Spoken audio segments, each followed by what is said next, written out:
Good day, everyone, wherever you are. I greet you in the name of the time you are right now. I know some of you may be afternoon, some of you may be morning, and some of you may be time, maybe night, whatever it is that you are right now. I greet you. I bring you greetings. All right, this is Bulletin. I'm here to update you concerning the probe of the EFCC ex acting chairman of Nigeria. So here I have an update. I'm going to read it to you. So at least I promised I'm going to be updating you as the case go on. An audit panel has raised questions on the whereabouts of the interest accruing from 550 billion naira recovered by the Economic and Financial Crime Commission (EFCC) from treasury looters. That's to say that they are asking him about the interest of the money that was lodged in the bank by the EFCC up to a tune of about 550 billion naira, just the interest. All right. The panel has also queried what it perceived as discrepancies in the EFCC records of recovered funds. The questions are contained in the final report of the Presidential Committee on Audit of Recovered Assets. The committee is called PCARA, Presidential Committee on Audit of Recovered Assets. All right, covering May 29, 2015 to November 22nd, 2018. So the real thing is they are asking him concerning this interest that should have supposed to have accrued to the money he lodged from the period of May 29, 2015 to November 22nd, 2018. Right. So they're asking him, this panel, they're asking him to provide the interest that was supposed to have accrued to the amount he lodged in the account, in the EFCC account. Okay, let me go on and read. The panel is different from the Ayo Salami Presidential Investigation Committee, which is currently probing allegations against the suspended acting chairman of EFCC, Malam Ibrahim Magu, by the Attorney General of the Federation and Justice Minister Abubakar Malami. All right.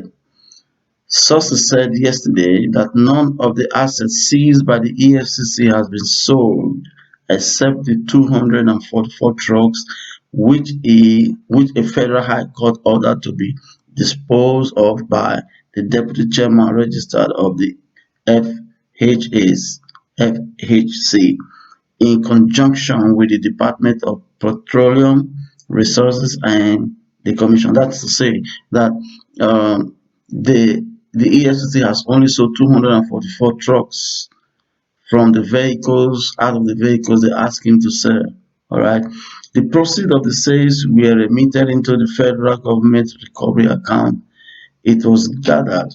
The news agencies of Nigeria, NAN, in a report on Saturday, quoted Tracker as saying in its report that it was quite disturbing that conflict figures are being calculated in the public space by EFCC as the amount of recovered loot, meaning that there are discrepancies in the figures that the EFCC is reporting from the account that they say that they recover from the looted account. That's what it's saying. Citing foreign currency recoveries as an example, the audit panel said EFCC reported a total naira equivalent of, this one is big. How do I pronounce this? Okay, let me read that again. Citing foreign currency recoveries as an example, the audit panel said EFCC reported a total naira equivalent of 46 trillion 38 billion 882 million 509,087 naira. Do you hear that? 46 trillion. This is the amount they said they recovered. Right? 46 trillion 38 billion 882 million 509,082.87 naira.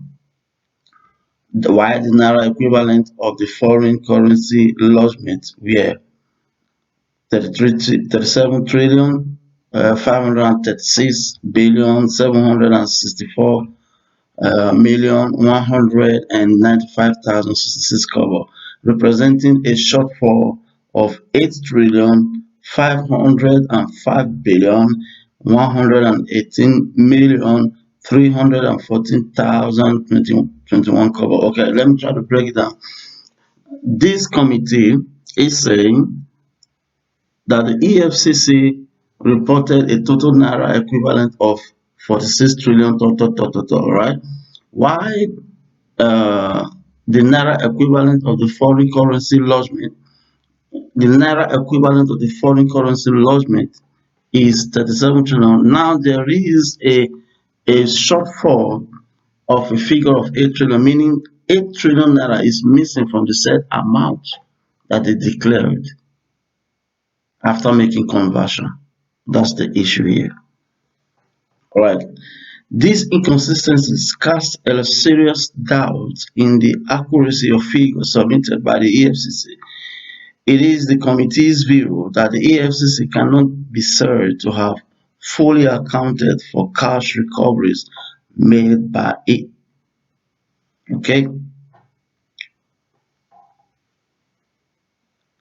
While the EFCC reported total naira recoveries of 504 trillion 148 billion 187 million 744 and 4 naira, the actual bank lodgements were 54 543 trillion 508 billion 792 million 863.47 naira.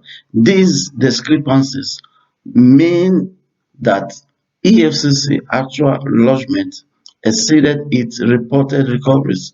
How could that be? Meaning they lodged a certain amount and then the report they are giving was smaller than the amount they lost. So this is giving a kind of concern. How can you report a certain amount and then you go and lodge a higher amount? So that's where the major issue is. It must be pointed out that the discrepancy of more than 39 billion naira does not include interest accrued in the account since it was opened. That means there's too much of money inconsistency that is not even they are not even talking about the interest yet now. They're talking about the differences. Jesus. All right. It therefore casts serious doubts on the credibility of the figures and means that substantial amount of money has not been accurately accounted for. Failure to report on the interest on actual lodgement clearly established that interest elements of over 550 billion naira has been reluced relating to the period under review. Thus, they are saying that about 550 billion naira has been relucted. This is funds that were taken from loot, and then the interest is also looted. This is great. This is hey Nigeria. Wow, this is good. This is really funny. All right. The report has shown that a particular bureau de change based in Kano has more than 158 accounts and has been receiving huge sums of funds. The Baccarat report said the panel was tasked to audit the assets and finances of the EFCC as a legal entity from 2015 to 2020 with a view to establish compliance of other views with procurement procedures of the EFCC in line with the provisions of the Procurement Act. Hmm. The Pankara alleged acts of corruption and money laundering against some EFCC officials, including Magu. It said the nephew report established that the acting chairman has been using different sources to siphon money from the EFCC, in some cases collecting bribes from suspects. All right, that's the news, the update I have for you today. Please don't forget to subscribe. If it's your first time coming across my channel, just subscribe and press the notification button. Hit the notification button just in case I load a new video. You'll be the first to know. God bless you.